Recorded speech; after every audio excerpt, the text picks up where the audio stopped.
Well, hello everyone, and welcome to the May Lifewave Connect product webinar. My name is Jeff Hildebrandt, and I'm the Global Vice President of Marketing here at Lifewave. I'm thrilled to see so many familiar names joining us today. I hope that you know that each one of you plays a pivotal role in this journey that we're on together. It's a journey of health and wellness that empowers people around the world to lead better lives. Now, Lifewave continues to stand strong in our mission to light the way with innovations in life technology that reimagine the future of human possibility, empowering people to take control of their well-being, their livelihood, and their longevity. Now, thanks to your efforts in this life-changing mission, whether as a customer or as a brand partner, you're the reason that Lifewave continues to thrive. Your dedication and commitment are what fuel this incredible movement, making a positive impact on countless lives. So thank you for being the real heroes in this story.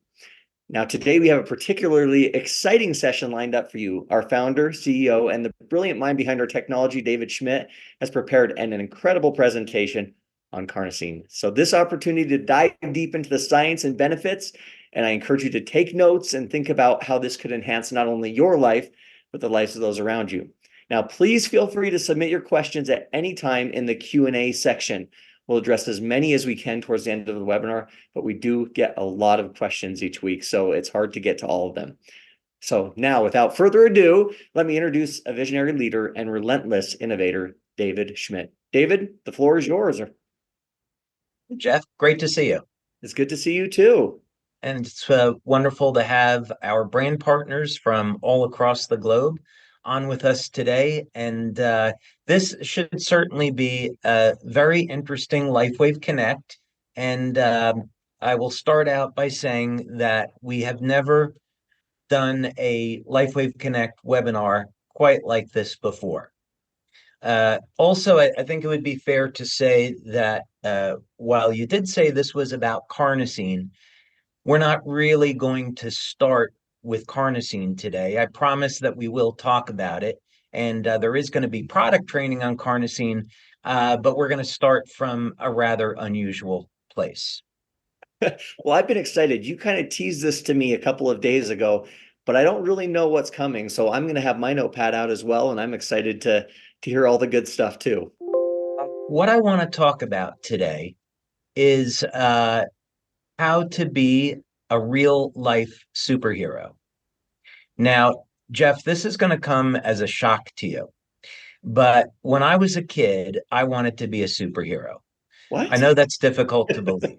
But, and I partly blame my parents because one Halloween, they dressed me up in a Superman costume, and then I was hooked for life. I used to rush back from school to see Superman on TV, the 1950s George Reeves. And there was a Spider-Man cartoon then from the 1960s, and I would watch these things and take it in, and I thought, oh, it would be so cool to be a superhero. And then as I was growing up, I went to church and I would read these stories about and hear these stories about Jesus and how he was healing the sick and feeding the hungry. And I thought, oh, that would be so cool to be able to do those things for humanity. But I had this idea. And then in our research, the strangest thing and most amazing, wonderful thing happened is that God has already provided the answer to how people can rise above who they are and become something extraordinary.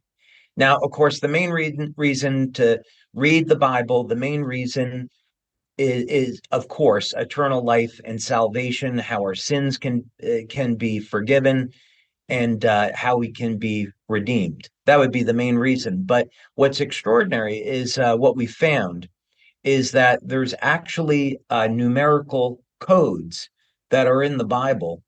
And we have found in our labs these same numerical codes in living systems. And the implications to this are really extraordinary. Our application, which we'll be talking about at our conference in October, is how we can use this information to increase human lifespan and become younger and healthier in the process. That's one of the goals that we have. But today, I want to talk about being a superhero. And is there any way that that could actually happen?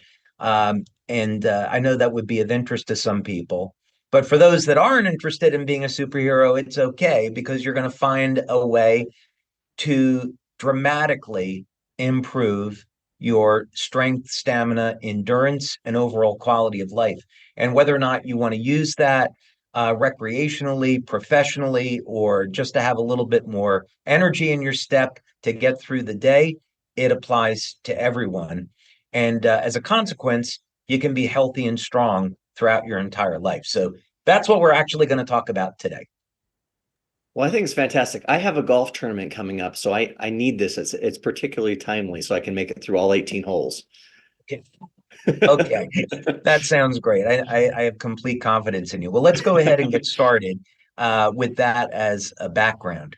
So, first thing is I'm going to show you a small excerpt from a presentation that I did in Florida not too long ago. And this is one of the many, many benefits when you come to live events, because we're able to have more time and cover more information than we can on calls like this or through other means. So it's so great to come to live events, be part of the community, and of course use that as an experience to improve your personal life and also to grow your business. But this is just a small part of presentation that I did over a period of 3 hours. And what I want to talk about are these numerical codes that are in the Bible, just for a minute. And for the purpose of this information, I'm not trying to persuade you to be a Christian or any other faith. This is simply a matter of science, the fact that this numerical information is there. My personal belief is that the Bible is the inspired word of God, and but what matters in this context is what this information can mean to you, how you can use this to improve your life in potentially a really dramatic way. So let's look at it from that perspective. So first, we're going to go to the Old Testament, and this would be Genesis chapter 2, verse 16 and 17. And we find that in the Garden of Eden, that there is the tree of knowledge of good and evil, and also the tree of life. So Genesis 3 said, and the Lord God said, behold, the man has become as one of us. This is after Adam and Eve ate of the fruit of the tree of knowledge. Now, lest he put forth his hand and take also of the tree of life and eat and live forever. So there's some information here that we can gather.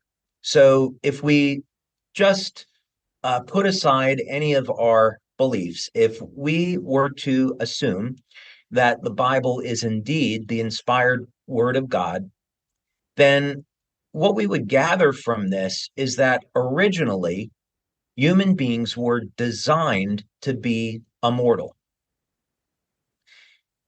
never be sick, never age. When Adam and Eve fell from grace, then their lifespan was limited to about 1,000 years. And we have, of course, evidence of that in the Bible as well through these stories.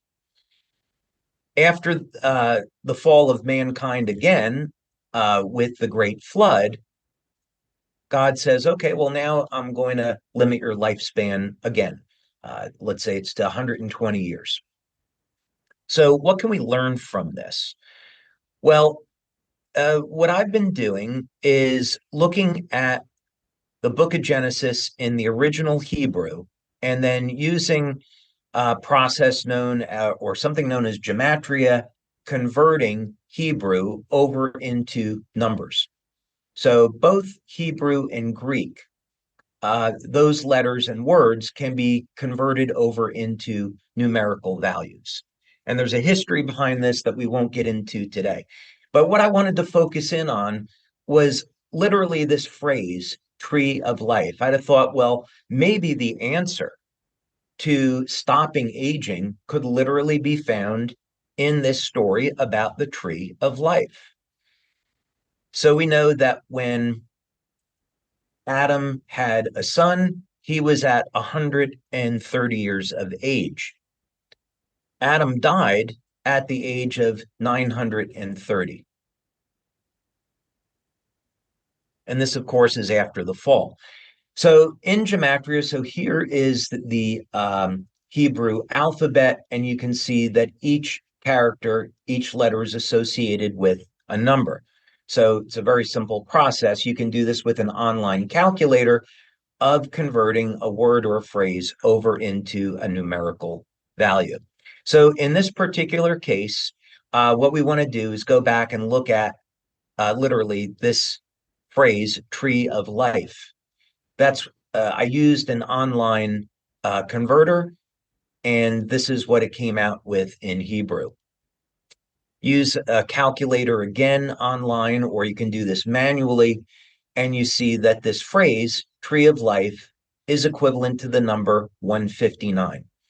Now, what I did here was to assume that that number of 159 was a frequency.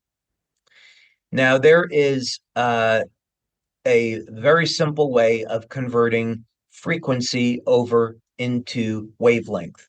Essentially, what you do is you take the speed of light, divide it by frequency, and then you get your wave number. And depending on whether or not you want your wave number in meters, or in this case, we want to convert this to light, we'd use nanometers. Then we take that number and divide it into a range until we get to our range of visible spectra. Anyway, to make this simple, the frequency 159, which is the numerical number for tree of life, is converted into a wavelength of 857 nanometers. Now, what's extraordinary about that is that 850 nanometers in this range you find in the literature is the exact wavelength that you use to turn on the mitochondria in human cells. This is not a coincidence. There is no way this is a coincidence, and there's no way anybody would convince me it's a coincidence. Now, when you come to our event in October, I'm going to spend a lot more time going through other examples of this in the Holy Bible and how God has already encoded into the Bible these numerical sequences that are found in nature and found in species that are immortal. So the message that I have for you and the incredible news is that God already gave us the instructions on how we could find the answer to longevity and immortality. And this appears in nature in species that don't age. The two of them match one another mathematically perfectly. Here's just a few references on this. 800, this is a study out of the University of Auckland showing that 850 nanometers, which is in the infrared band of light, led to the greatest increments in cell respiration. So this is talking about the capacity of the mitochondria to produce energy. And the reason this is important is because we know that as human beings age, there is a decrease in the amount of energy that the mitochondria produces. That's number one.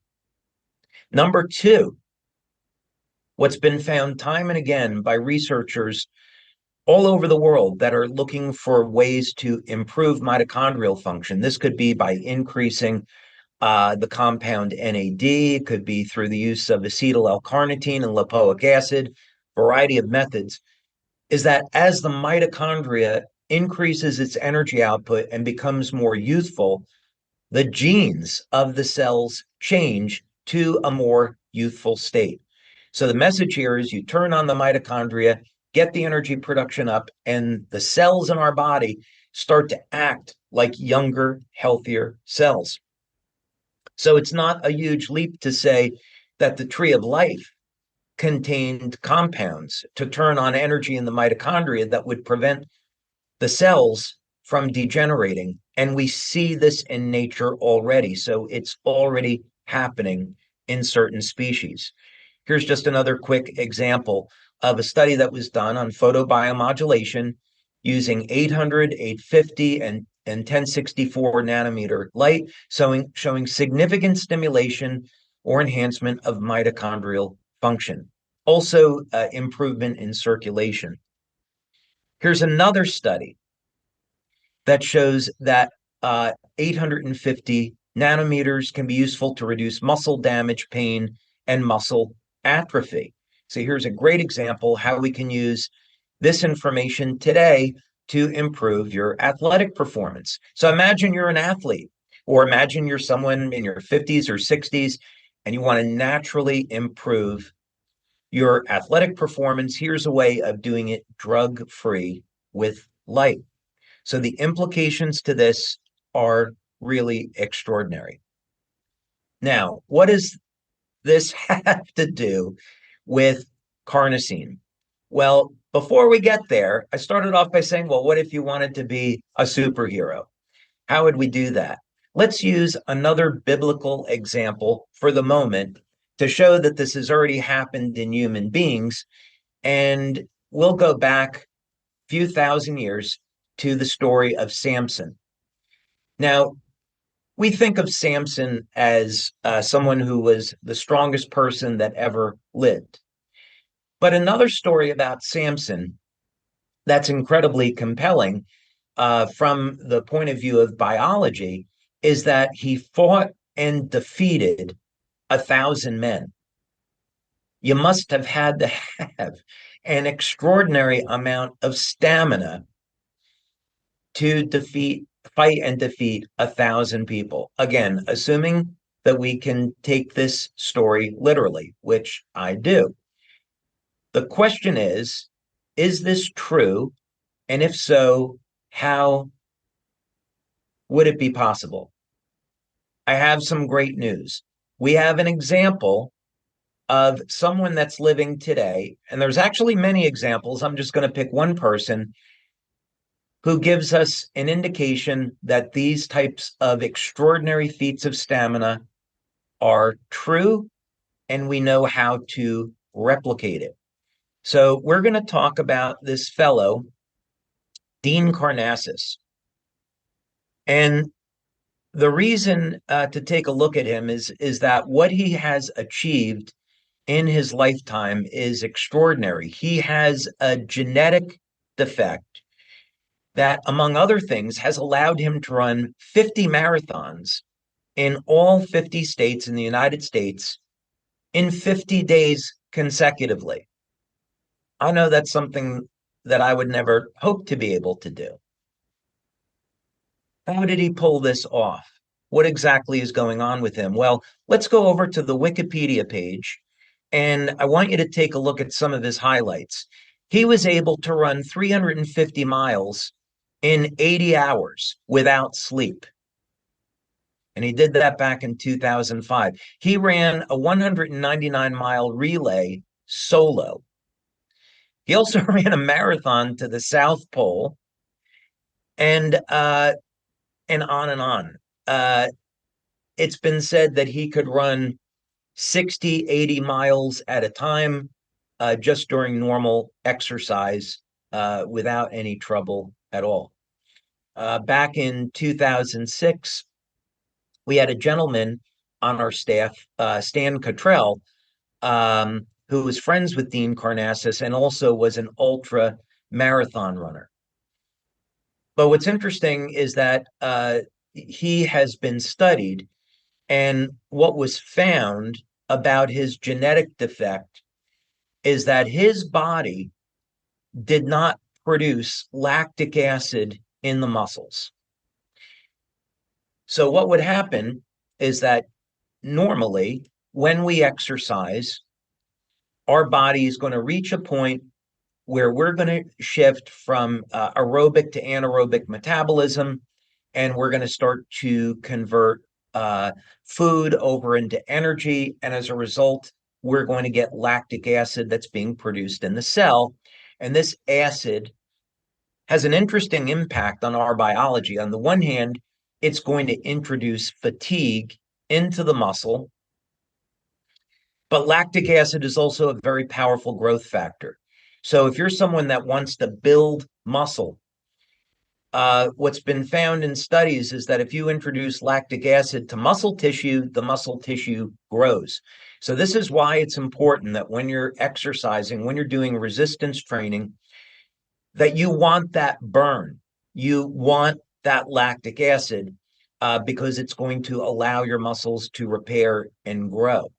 But in the case for endurance athletes, lactic acid is the enemy during an event because it will fatigue your muscle and limit your endurance. So here we have a real world example of someone with true superhuman abilities in the area of stamina, and we understand the biological mechanism. And it's as simple as limiting the amount of lactic acid in the muscle. So you may be wondering now, how could we actually do this? How could a person without this genetic effect, if you didn't want to go through gene modification, which I hope you won't, what would you do to gain an ability like this and significantly improve your performance? Another side to this is that we know that cancer cells reproduce anaerobically and they produce lactic acid. So when cancer patients have all of that soreness in their body, it's from lactic acid. So if we could have a way of managing lactic acid, then that would mean this could potentially be a very powerful therapy for people that have cancer. So how would we do that? Well, the good news is you probably already have this in your kitchen today, and it's inexpensive. And it's baking soda. So baking soda has been found to be a very powerful buffer of lactic acid. Let's take just a quick look at this link. Baking soda is a base, so it's an alkalizing agent that can counteract rising acidity in your bloodstream, and this way correct the negative effects of lactic acid. So in other words, you take baking soda through a specific protocol, which we'll get into, and that baking soda will limit your lactic acid production and significantly improve endurance. So something as simple as baking soda can help your body fight fatigue.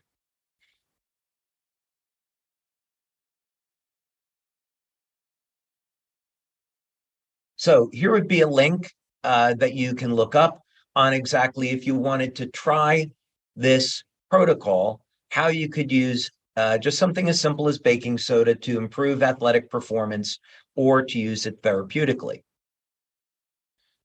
And again, we scroll down. It's recommended to ingest baking soda a minimum of 60 minutes before exercise in a minimum volume of 500 mils of water. And there's all different variations on this. So I would recommend that if this were something you were really interested in trying, because a dose of 14 to 21 grams of baking soda is a lot. Don't do that the first time out because your body has to adapt to it. It will cause significant intestinal distress. You get all kinds of problems with it. So I would recommend that you read up about this, start slowly, and then find out what works for you. Also, I am not a medical doctor. We are not providing any type of medical advice here. This is for information purposes only. So please consult with your doctor or your healthcare practitioner before you try anything here that we're talking about today. But again, what's exciting about this is that we see that there are examples of human beings like Dean Karnazes that have these superhuman abilities. The information here has a potential impact on our health way beyond physical performance. And this is something very simple, very inexpensive that anyone can afford and anyone can implement. And it goes through a very simple mechanism, control of lactic acid. Well, here's the downside to this is that you have to take a lot of baking soda. You have to plan it out over time. It's simple, it's inexpensive, but it does require some thought and planning. So what else could we do that would allow us to improve athletic performance by managing our blood lactate levels? That might be a different approach with a similar outcome other than sodium bicarbonate. And as probably you all guessed, what we're talking about here is carnosine. Now, first, I do want you to know that when we're talking about limiting blood lactate levels, whether or not it be with carnosine or baking soda, there are some good studies here to support this. Each study kind of comes with its own conclusion, but here's one study where it's saying supplementation with baking soda improves performance in muscular endurance activities. And this, of course, is over a variety of different activities and in single and multi-bout exercise. And then here is another study. Oops, I skipped ahead. Let's try that again. Whoops. Let's try that one more time, Jeff. Here we go. Here is a study with beta-alanine, which is the precursor to carnosine, and exercise performance. So first thing about this is if this is something that you're interested in, then I'd recommend you look at your diet first to see about how you can optimize this effect.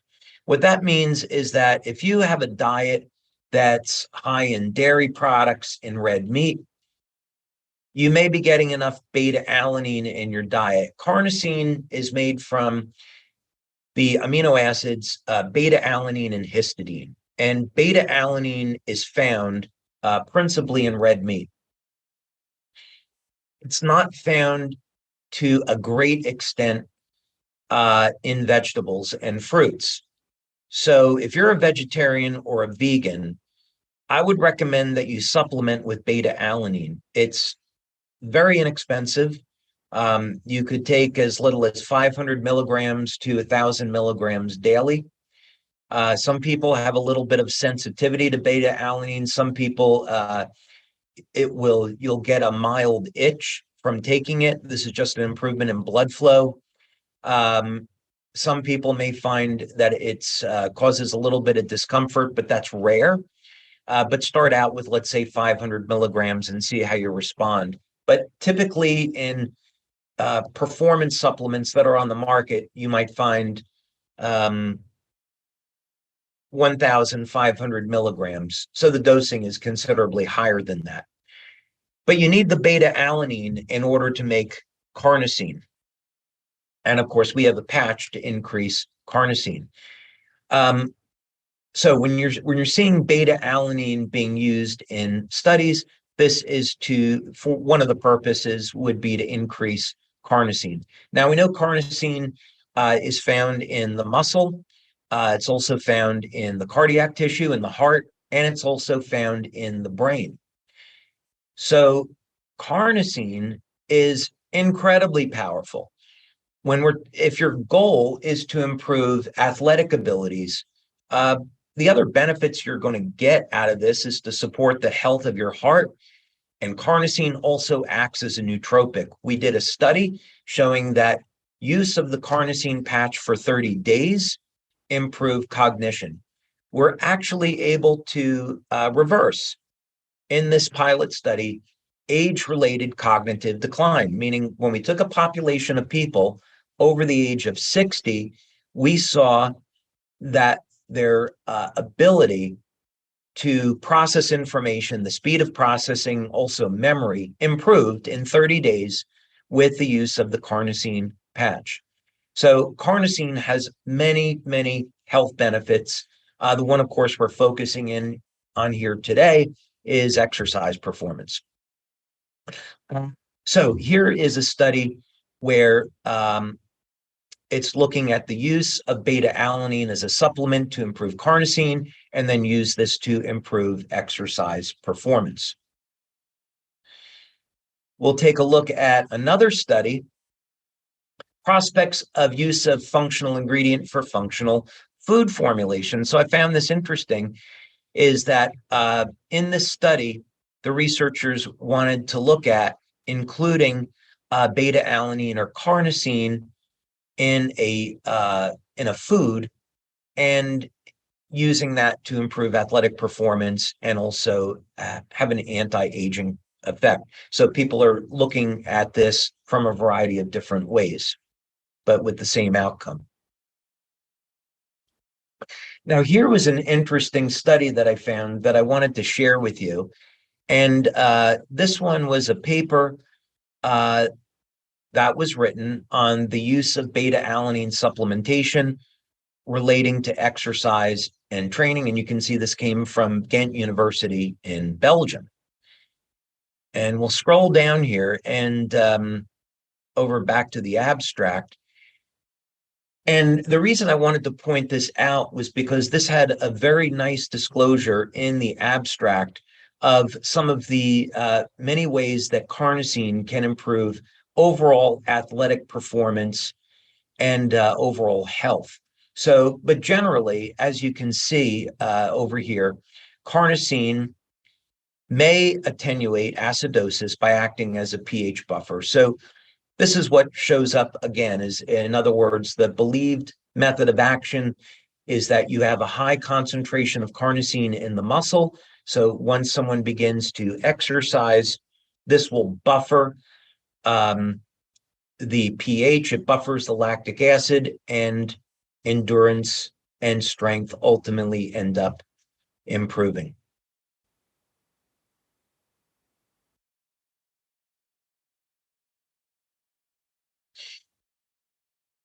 Now, what real world applications might this have? Here's one that is interesting because rowing is certainly an incredibly difficult sport that involves athletes getting strength training and endurance training. And here was a study that was looking at the use of carnosine and beta-alanine in that role. So it can be concluded that there's a positive correlation between baseline muscle carnosine levels and rowing performance. So here this study was showing that, you take a beta-alanine or carnosine supplement, you increase the amount of carnosine in the muscle, and endurance improves in rowing. Now, what does this have to do with our patch? Well, we've done a number of studies. I wanted to point out two of them. This one goes back to 2011. You can find this study in your back office in our resource section. And you'll see we have our studies listed there. So you just scroll down over to carnosine, and you'll see that in this study, we wanted to look first, did the carnosine patch improve strength and endurance? So is that going to be a benefit that people get? And the results, you can read through the study if you like. The results demonstrate that the carnosine patch significantly increases performance in a flexibility test and 12 different measures of strength and endurance. So we thank Lisa Tully for having performed that study. We did a follow-up. Dr. Tully was really interested in this, and we did a number of studies with her.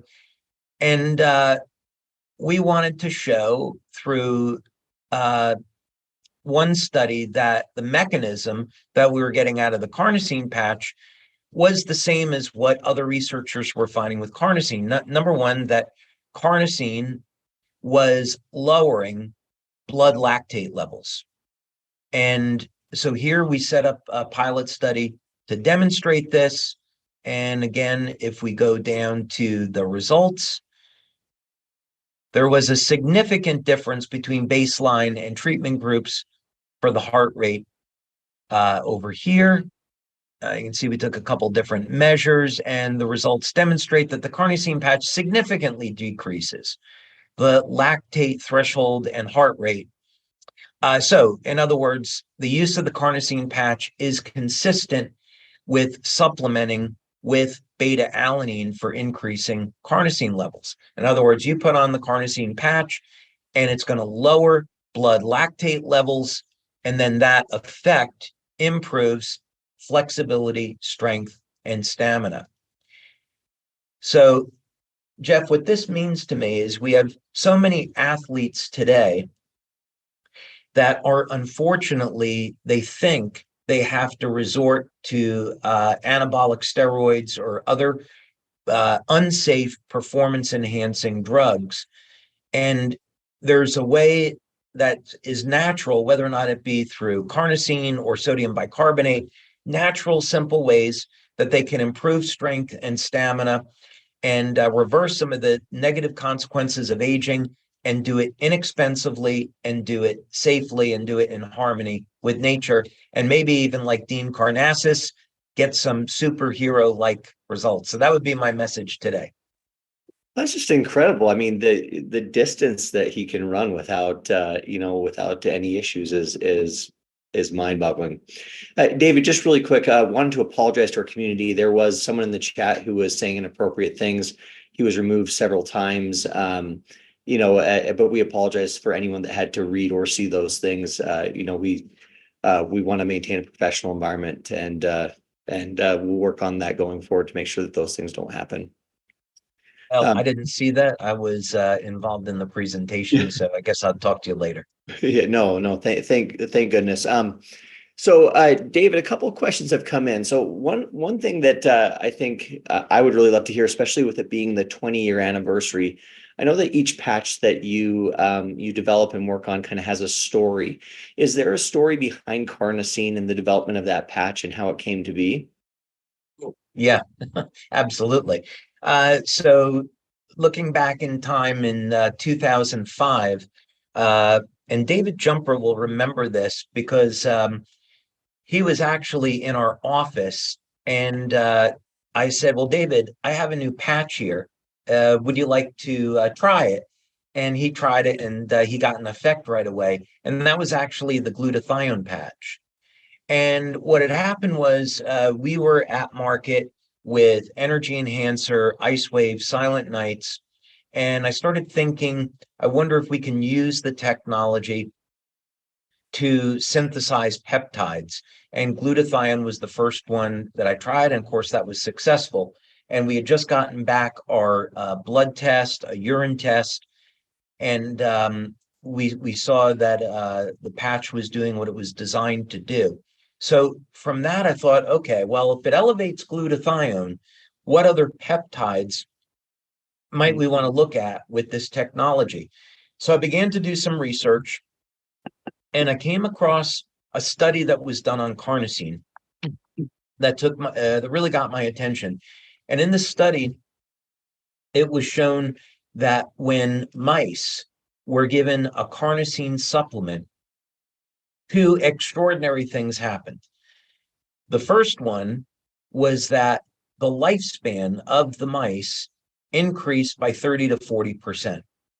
So, we're not talking about fruit flies or worms or anything. This is a mammal that's getting a 30 to 40% increase in lifespan. So maybe that'll translate to human beings. That's exciting.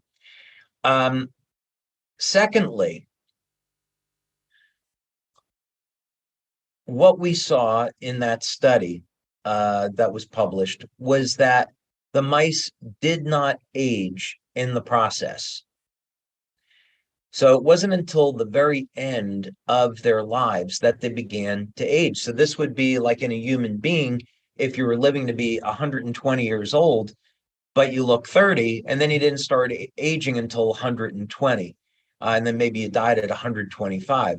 So there would be obvious beneficial impact on human beings. So that's what first got me interested in carnosine. And then later on, as we began to set up clinical studies to show what would be the benefits, we started looking at things like exercise performance and cognition. But the initial interest in carnosine was for its longevity benefits.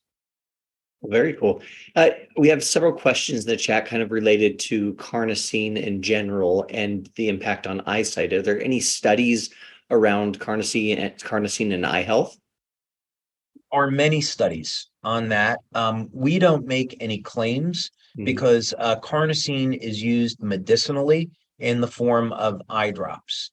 So what I would suggest is that if someone has a serious medical condition concerning their eyes, that they should speak with a healthcare practitioner about using carnosine eye drops.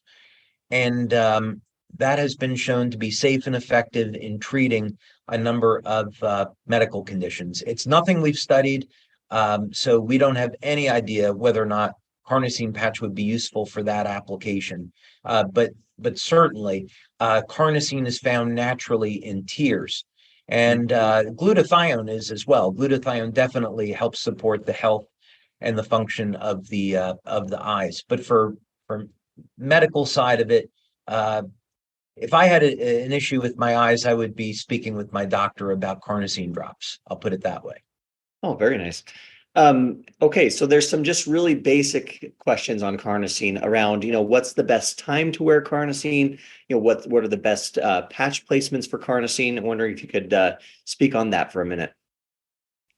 This is a really interesting question because originally when we came out with carnosine, it was intended to be used during the day, and it would pair wonderfully with X39. So as an example, someone could use X39 behind the neck and carnosine below the belly button. And now you have a great combination for supporting strength, stamina, recovery, and overall health and wellness. So it's a very, very powerful combination. Now, as we began to release more patches, people began to experiment with the use of carnosine in the evening. And what some people find is that their dreams become very intense if they wear the carnosine patch at night. My personal experience is that my body is asleep, but my mind feels very awake when I wear the carnosine patch in the evening. So that wouldn't be my first choice. I typically use carnosine during the day. So I think what I would say is some people really like using it at night, and so it can be experimented with that way. Oh, very good. Yeah. So actually it related to that. One individual said, that for them in particular, carnosine makes them sleepy. Is that a known effect of carnosine, or is that something unique? No, carnosine, well, I would say that what we have found pretty consistent with our patches is that they generally tend to produce a relaxation response in the nervous system. And we have seen that especially with Eon. So if someone was looking to reduce stress, Eon would be the go-to. But I would say that carnosine, the use of the carnosine patch, does tend to produce relaxation. So if somebody wanted to use it that way, they could. Very good. And not necessarily, again, associated with our patch, because we don't make medical claims or things like that. But in general, is there effect of carnosine on telomere lengthening? Are there any studies linking those two things together? So we haven't studied, what I would say is that we've done research on not a product that we don't sell on lengthening telomeres. And the reason why we don't sell it is because the FDA would probably regulate it as a drug. And that means we would have to take it through the drug process. So we elected not to do that. But we did, in fact, do 2 studies with Dr. Norm Shealy. And a big thank you to Dr. Shealy. It's just been absolutely wonderful and a privilege to work with him for so many years. We did, in fact, do 2 studies where we did show that there was a way to lengthen telomeres with light. So we may come out with that at some point. Now, with carnosine, the mechanism is actually different. In the literature, now bear in mind, we did not do this with our patches. This is a study that was done on carnosine, and what was found is that carnosine would help to prevent the telomeres from shortening. So a different mechanism. So going back to the study that I first saw back in 2005, 2006, it was not known at the time why carnosine was improving lifespan in these mice and keeping them younger. But today we know it's because carnosine helped to prevent the telomeres from shortening.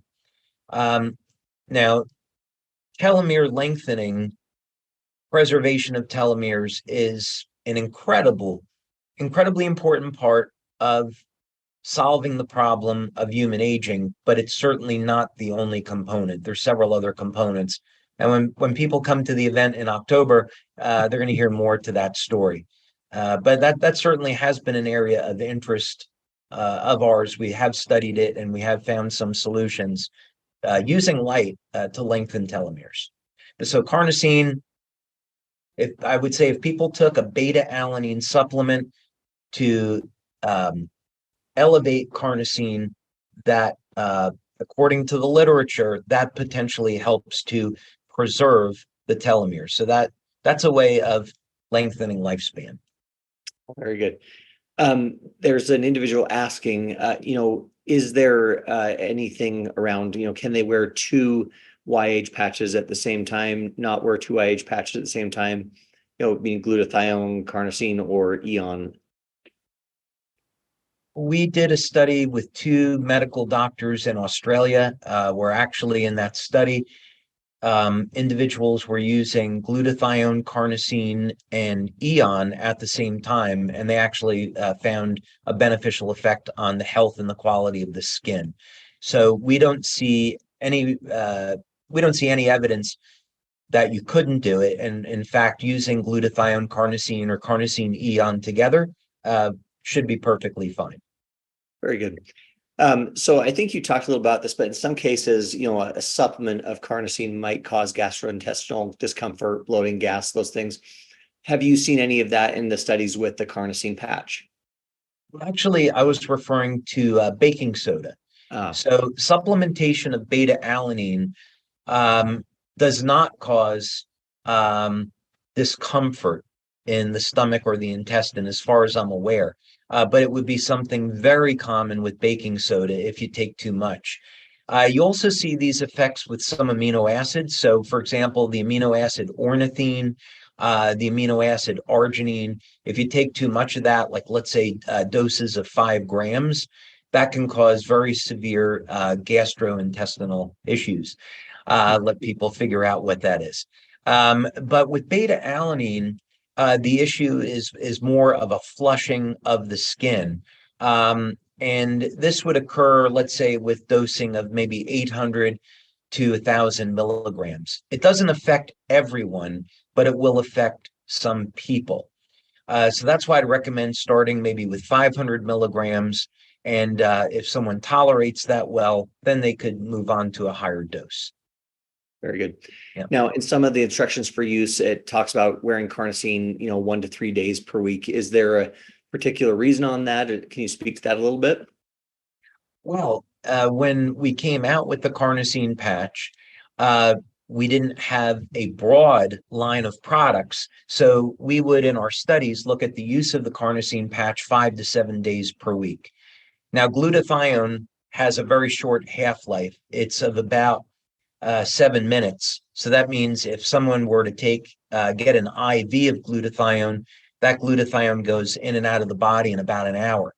With carnosine, it tends to stay in the body longer.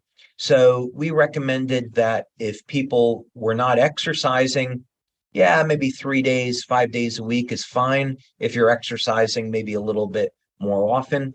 But now, because we have the X39 patch, which shows some of the similar benefits to carnosine, although very clearly different, um, that we'd recommend that if people are using X49, maybe they don't need to use carnosine as often.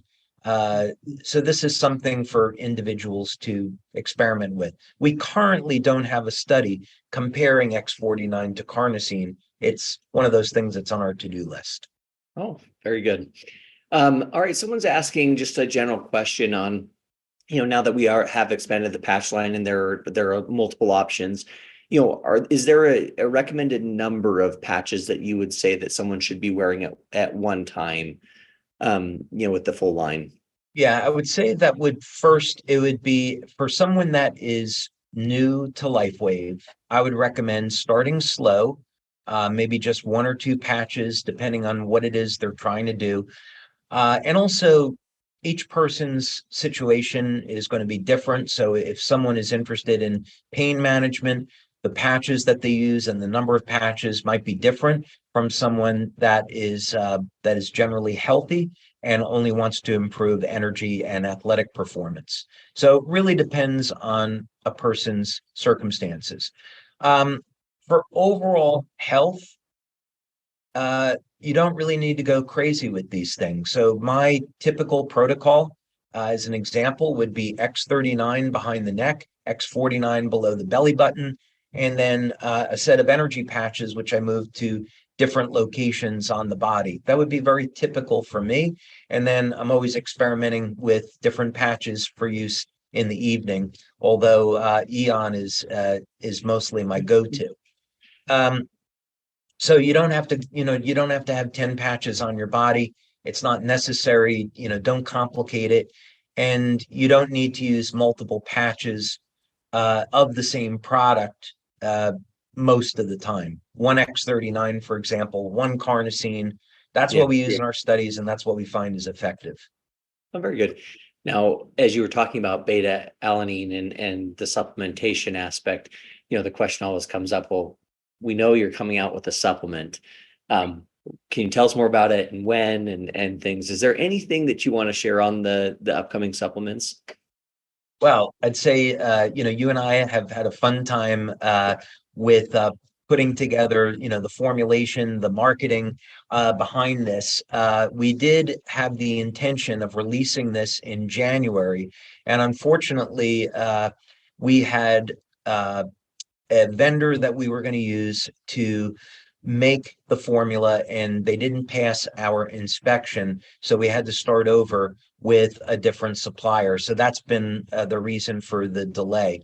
But we certainly intend to come out with the product this year, and we just want to make sure that it's done properly, and we're thinking of the long term here.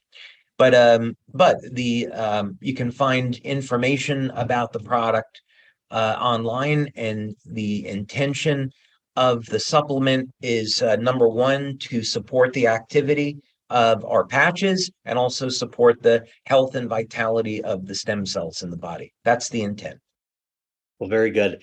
And I know we're still a couple of months away, but I think people are starting to get really excited for conference and the future of Lifewave. Is there anything you want to share? Without giving away too much, is there anything that you want to share about kind of things coming up and where Lifewave is going? Well, the conference is going to be extraordinary. So I can say definitively that we're doing a number of things at this conference that have never been done before in the network marketing industry. It is our 20th anniversary. There's going to be a ton of surprises. The brand partners that attend will definitely be getting more than they expect in an incredibly great way. It's going to be fun, exciting. We're going to have entertainment there, so people will be able to enjoy their time. We're, of course, going to be unveiling a new technology. I have some things that I'm going to bring with me from the lab to unveil that I want to share with our community, and things of that nature. I would say there would be every day we have a fun surprise in a great way. We have phenomenal speakers that are going to be there, phenomenal speakers, and this is really going to be. We're really blessed to be in the position we're in. I'll put it that way. Well, I know I get more and more excited every time I talk to you, and what a great great year for Lifewave to celebrate the 20th anniversary and lots of amazing things coming. Well, David, as always, we are close to being out of time here, but I wanted to give you the opportunity to, in the last few minutes here, share any other thoughts or any other things that you want to talk with the community about. I would say, we had April and March were the biggest months in the history of the company, and that doesn't happen without great leadership, without a phenomenal community, amazing brand partners all across the world. So I just want to express my thanks and gratitude for all of our brand partners that are out there building the business and allow us to be building the company and providing them with support of all the things that we're doing. But none of this happens, none of this works without our brand partners. So I just simply would say thank you. What an incredible message to end on. We appreciate everybody joining us. David, as always, we really appreciate your time. We appreciate your knowledge and the things that you share, and just another incredible webinar. We will see everybody next month. Thank you, Jeff. All right. Bye-bye. Bye now.